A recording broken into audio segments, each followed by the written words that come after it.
Meus amigos, começando o Pipoca... O que é isso, Afonso? Hoje eu estou hipster. Hipster? Hipster, pra quem não sabe, é a pessoa que faz algo que ninguém faz. E ele se sente especial, né? Agora eu estou usando o óculos ao contrário. E que é lançando moda? Porque hoje a pauta é sobre isso. Sobre coisas que o hipster ele vê, ele assiste, e aí ninguém mais assiste, ele fala... Você não conhece essa e tal? É porque é o seguinte, Bock, todo ano surgem dezenas de séries incríveis, mas muitas passam batidas ou fazem um sucesso moderado, mesmo sendo melhores do que muitas porcarias que estouram por aí, falei. Total, muita gente fala sobre série da Netflix, mas é sempre sobre as mesmas. Então a gente vai te ajudar. Até o final desse episódio você vai saber o que assinar e o que assistir de bom nos streamings alternativos. Então a gente vai fazer justiça mais uma vez aqui, vamos falar das séries que você não conhece.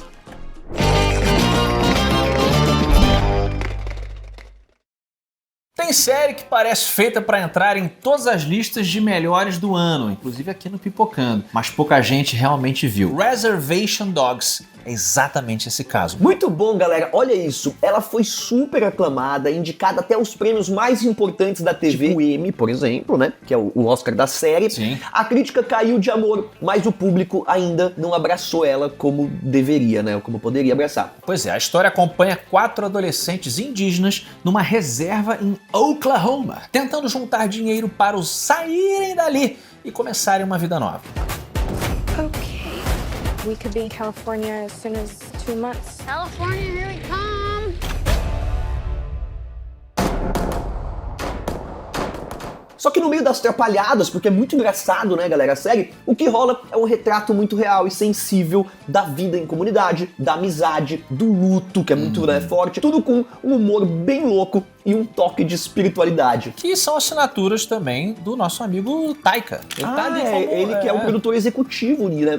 É isso, o diretor? Ele tá ali como produtor executivo. Mas tem a mão dele.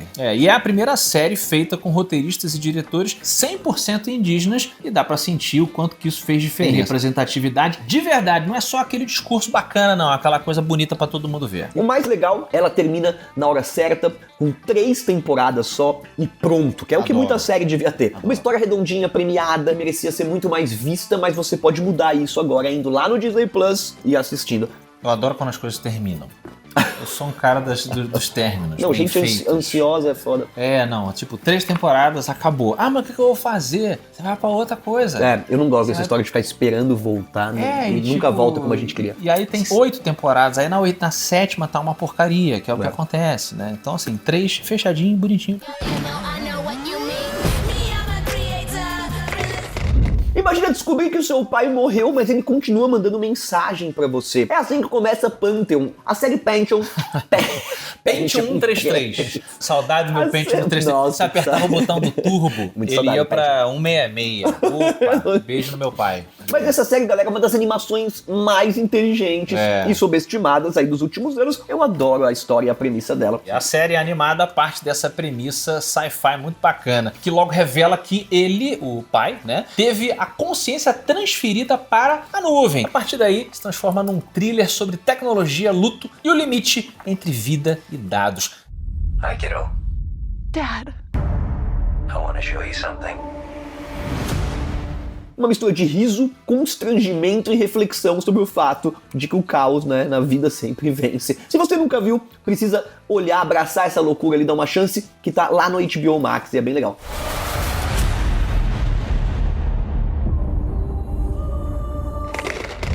E se em O Ensaio o Nathan Fielder brinca com a ideia de controlar as pessoas e a realidade ao seu redor, em The Curse ele mostra o que acontece quando esse controle é usado para fabricar uma imagem perfeita. Aqui ele se junta ao Benny de Joias Brutas e a Emma Stone para criar uma das séries mais desconfortáveis e geniais dos últimos anos. A história acompanha um casal que apresenta um reality de formas sustentáveis, mas que lá no fundo eles estão mais preocupados em parecer bem, assim, pessoas boas, né, do que realmente fazer o bem. Tudo muda quando uma criança envolvida nas filmagens lança uma suposta maldição sobre o marido. E a partir daí, a vida deles começa a sair do controle.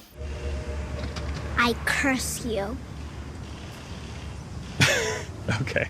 É uma crítica pesada ao mundo das aparências e cada episódio é uma espécie de soco de constrangimento e tensão. Parece que alguma coisa horrível vai acontecer a qualquer momento. E esse desconforto, ele acaba sendo ampliado pelo uso excelente da trilha sonora, né? E o final é daqueles que você fica pensando por dias sobre esses temas que a gente está debatendo. Tudo isso, galera, faz The Curse ser super elogiada, indicada a prêmios grandes aí, como o Globo de Ouro, mas ainda, galera, é uma daquelas séries que muita gente não faz ideia do que tá perdendo.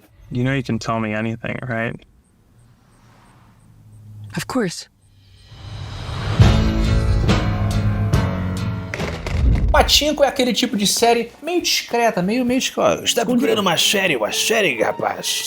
Aqui, ó, eu tenho séries pra você. Mas quando você percebe que é uma das produções mais bonitas dos últimos anos, você fala, rapaz, encontrei uma perolinha aqui. Total, é uma saga que acompanha 4 gerações de uma família coreana durante a ocupação japonesa e depois também mostrando como cada decisão vai moldando o futuro das outras. É legal porque muita gente não conhece como que foi esse período de dominação japonesa sobre a Coreia, né? Perfeito. Que as pessoas estavam dentro da casa delas, sendo dominada pelos japoneses e como aquilo moldou essas pessoas culturalmente. Então eu acho que é muito legal porque esse filme ele mostra 3 momentos geracionais e como que essa questão política, como que a opressão japonesa moldou a vida dessa pessoa, dessa senhora. E até em termos educacionais, eu acho bacana, porque tem uma turma, ninguém é obrigado a saber tudo, mas tem uma turma que vê a Ásia como uma grande esfera japonesa de pessoas de olho puxado, assim, não com maldade, mas do tipo assim, são eles, são a Ásia e o Ocidente, não sei o quê, e tipo assim, não, os asiáticos tiveram muita treta entre si, né, invasão, confusão, cultura, o passado japonês, né, ninguém conhece. O Japão ter começado a fazer depois uma propaganda muito grande, mundial, também ter desenvolvido, claro, a cultura pro mundo, né, ter exposto, mas ele tem um passado muito cruel, o Japão. Claro, como todos os povos da Terra, infelizmente. 상상해본 적 한 번도 없어? 다른 선택을 했다면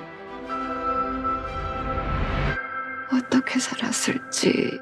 Eu digo que o mais impressionante é como que a série transita entre países e épocas, justamente explicando isso. Coreia, Japão, próprios Estados Unidos, tudo em 3 idiomas, sem nunca ficar confuso. Dizem que o livro é muito legal, né? Vem de um livro, e que no livro acontece de forma linear, e que no filme o diretor teve a manha de dar uma embaralhada. Então é interessante por causa disso. Mas quem tiver curiosidade, vai atrás do livro, porque no livro você consegue, claro, ter muito mais dimensão do que foi o conflito e tem uma profundidade maior, né?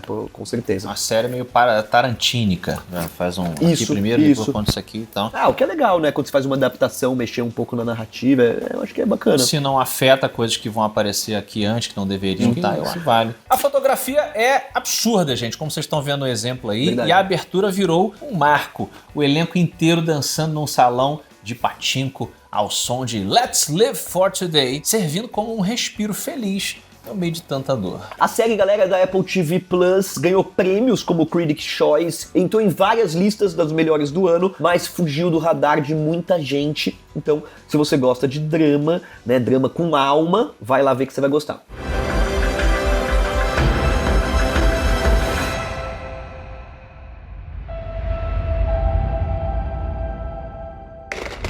Eu gostaria de dedicar essa próxima indicação para uma amiga nossa, a Dani Taranha. A Dani, não sei se você sabe, ela é obcecada por bebês reborn. Ela tem uma obsessão... Mas ela cuida? Não. Não, ela não tem Mas ela é obcecada pelo fenômeno dos bebês. Reborn. Mas olha só, antes dos bebês reborn virarem febre nas redes sociais... Isso que eu acho louco, porque é antes. É antes dessa parada, olha só. Servant já usava isso como um ponto de partida para um terror psicológico muito doido. A história, ela é muito louca, galera. Mostra um casal em luto que contrata uma babá pra cuidar do bebê, mas que na verdade o bebê é um boneco realista, porque o médico, isso dizem que é real, né? Às vezes quando a mãe perde o bebê de uma forma muito traumática, existe uma linha que indica que a pessoa tenha um bebê reborn, né? Fazer um desmame, assim... Eu acho, pra conseguir trabalhar melhor o luto, né? Então no caso isso acontece no filme, né? O boneco é meio que tipo pra isso, e aí o marido começa a entrar na jogada também, não, beleza, se é bom pra ela, né? Vamos fingir que o bebê é um bebê de verdade. Mas o negócio começa a ficar meio tenso. Você imagina você contratar uma babá pra cuidar de um bebê reborn? Isso é um trabalho fácil, né? Faz xixi? We lost Jericho when he was 13 weeks. Dorothy took it hard. This is the only thing that brought her back. I should take Jericho for his walk now. O mais interessante também é que esse é um filme de baixo custo, né? Quase tudo acontece numa locação, na casa, com enquadramentos que te prendem junto com eles, e até as cenas de comida chegam a dar medo. Tudo muito fechadinho, né? Angustiante, né? Exato, é muito claustrofóbico. E o elenco manda bem demais, né? A Neil Tiger Free, que se destacou aí no terror, a primeira profecia, é uma força da natureza, algumas pessoas estão chamando. E o Rupert Grint é um alívio cômico, sim, mas totalmente diferente do Ronnie Weasley. O Ronnie Weasley tá aí, pô. São 4 temporadas, 40 episódios, galera, e vários momentos de surpreender. É bebê reborn pra você maratonar até. Pra acompanhar esse mistério, a série tá no Apple TV+. Não é publi não, mas tem muita coisa legal lá. Tem muita coisa legal. Do you know who you welcomed into your home? Sugar, oh, honey, honey.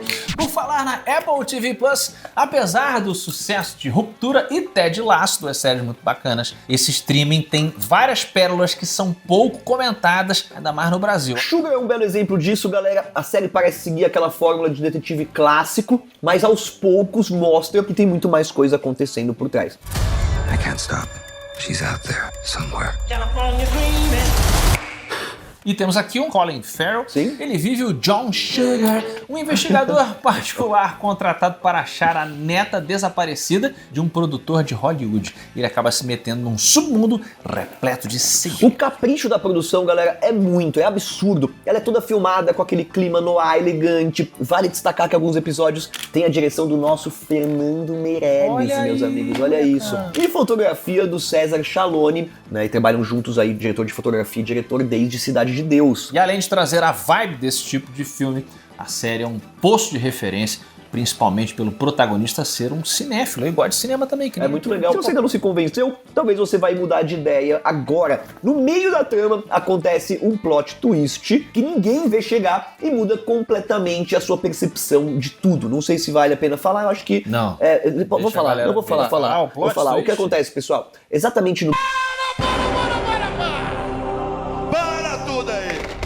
The Nick é daquelas séries que todo mundo que viu jura que é uma obra-prima. Vive falando, não, você tem que ver The Nick. Foram só 3 pessoas que viram, então elas se reúnem num fórum e falam, obra-prima. Incrível e tal, mas porque ninguém viu The Nick, cara. Que série foda. Eu gosto muito de quando a série e o filme retratam um acontecimento histórico. Então essa série é porrada, aprendizado, porque fala de uma época onde era o começo da medicina. Isso é muito legal. Ela mostra o dia a dia de um hospital de Nova York no começo do século XX, quando a medicina era mais improviso do que ciência. Mano, é uma loucura ver. É uma época onde as pessoas não tinham nenhuma noção de higiene, onde não tinha noção de asepsia, assim, de você tinha que lavar a mão, e coisas assim muito absurdas, né, cara? Não tinha antibiótico, não tinha... E pro hospital era tchau.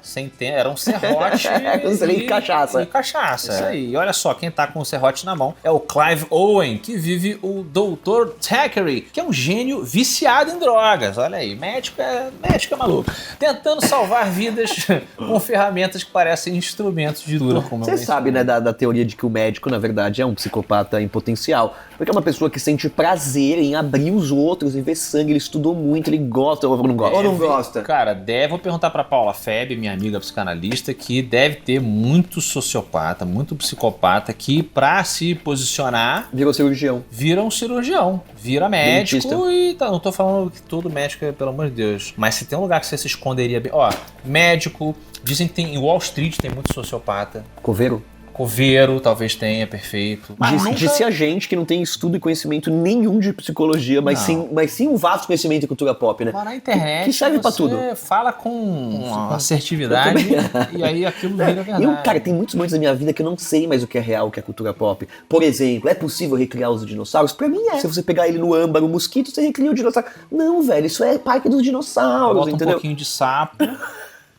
Oh, Mr. DNA, where did you come from? From your blood. No meio disso tudo, a série ainda aborda, obviamente, por conta do contexto ali histórico, racismo, desigualdade, a corrupção, de um jeito muito bacana, muito atual, mesmo se passando há mais de 100 anos. O roteiro ele é excepcional, galera, as atuações são ótimas, a direção não tem nem o que falar, todos os episódios são assinados pelo Steven Soderbergh, um dos melhores cineastas em atividade. O cara é tão brabo que ele é tipo youtuber, esse criador, ele fez também a fotografia e a montagem. Tirou o emprego do monte de gente. Deixa que eu faço, deixa que eu faço. Galera, olha, The Nick é uma daquelas séries tão boas que você fica triste porque só tem 2 temporadas, exatamente. Mas o lado bom é que a história foi bem concluída nesse pouco tempo. Isso. E além disso, depois de 10 anos, eles ainda estão trabalhando num retorno, mas enquanto isso não sai do papel, você pode maratonar tudo na HBO Max.